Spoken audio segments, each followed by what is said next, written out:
Today, Attorney General Pam Bondi fought with Democratic lawmakers, fought would probably be putting it gently, during a heated House hearing as she faced questions over the handling and release of the Epstein files. The showdown spiraled fast into a political train wreck. And to be fair, that neither side or cable TV could look away from. This performance screams cover-up. Trump's name appears more times in the Epstein files than God's name appears in the book about God. This is not a game, Secretary. I'm Attorney General. My apologies, I couldn't tell. But we're going to move back to you. I bet we are. Yes, of course, because you're here to testify. You don't tell me. Yeah, oh, I did tell you because we saw what you did in the Senate. You're a lawyer, not even a lawyer.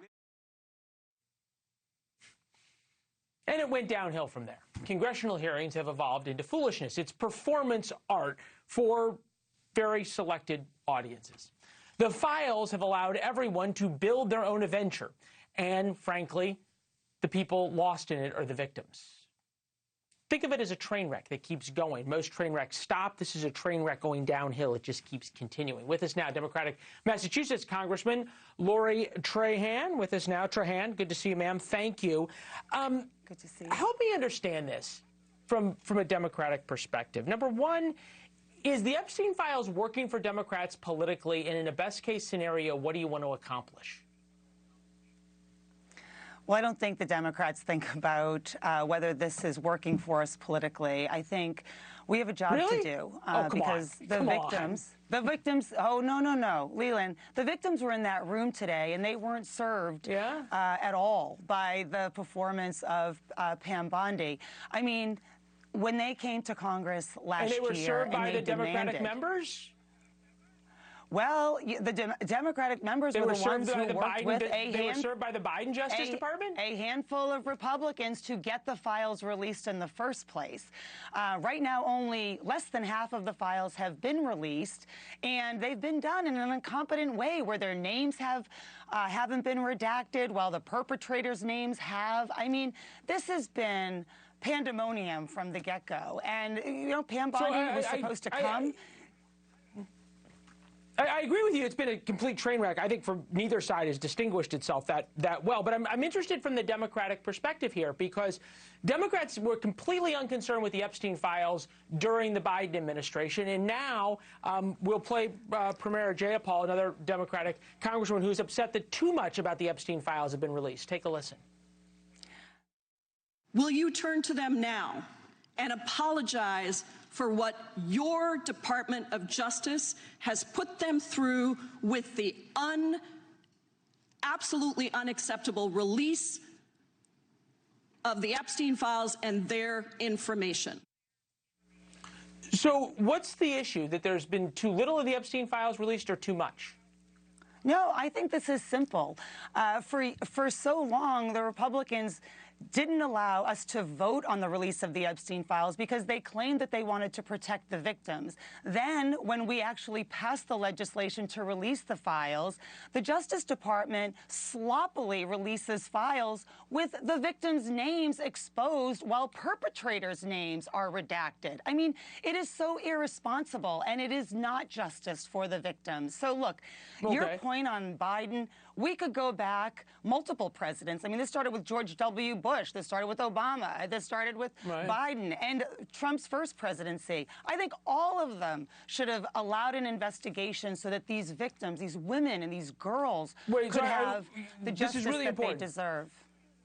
So what you believe is that they didn't allow an investigation, and you're saying that there are things in the Epstein files that could lead to the prosecution and conviction of people that have not been? You don't have to read the unredacted files to know that there are co-conspirators. My question for Pam Bondi is, what the hell are you waiting for? You should be investigating who are their those names, co-conspirators. Who? You should be bringing them to justice. These people have been, no ma'am, these people have been investigated. And there's been a decision by every one of those Department of Justices not to indict them and not to bring them to justice. And I've got a lot of Congress people who want to come on and say, you need to bring people to justice. Who do you think should be prosecuted and what should they be charged with? I think right now what these victims deserve, they've waited long enough.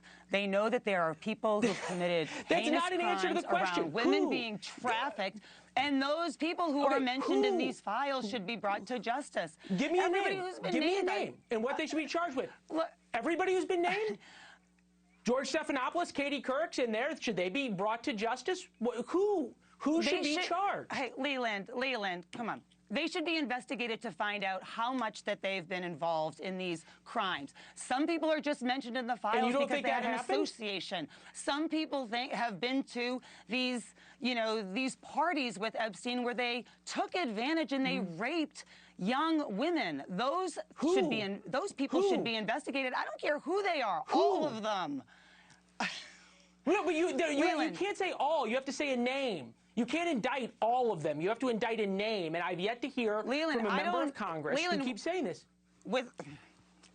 Without an investigation, we don't know who's guilty of what. Pam Bondi is the top prosecutor in our country. She is supposed to investigate who should be indicted and for what crimes. Right now, and you don't think she's done that? She can't even manage. No, she hasn't even come close. She has been. Okay, Todd Blanche has said that they did. Files. Excuse me? Hold on. Are you upset that the files have? Todd Blanche, who's the Deputy Attorney General, said they have investigated to look, as did the Trump DOJ the first time, as did the Biden DOJ, as did the Obama DOJ, and said they could not find evidence to prosecute anybody else. So what I'm asking is, you want Pam Bondi to reinvestigate and come to a different conclusion. What makes you think there's evidence of other crimes? Who should be charged?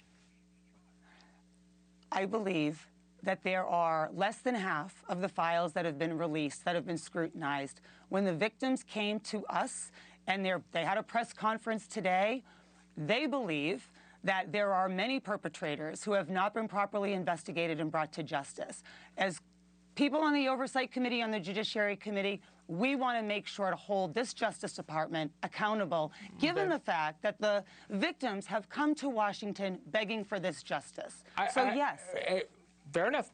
Okay, when somebody comes back to me with a name or who there's evidence of some person, I think that would move the story along. Congressman, we have to go. Thank you, as always, for being here. Thank you for watching. Subscribe below and download our NewsNation app right now on your phone, and you will get fact-based, unbiased news for all Americans.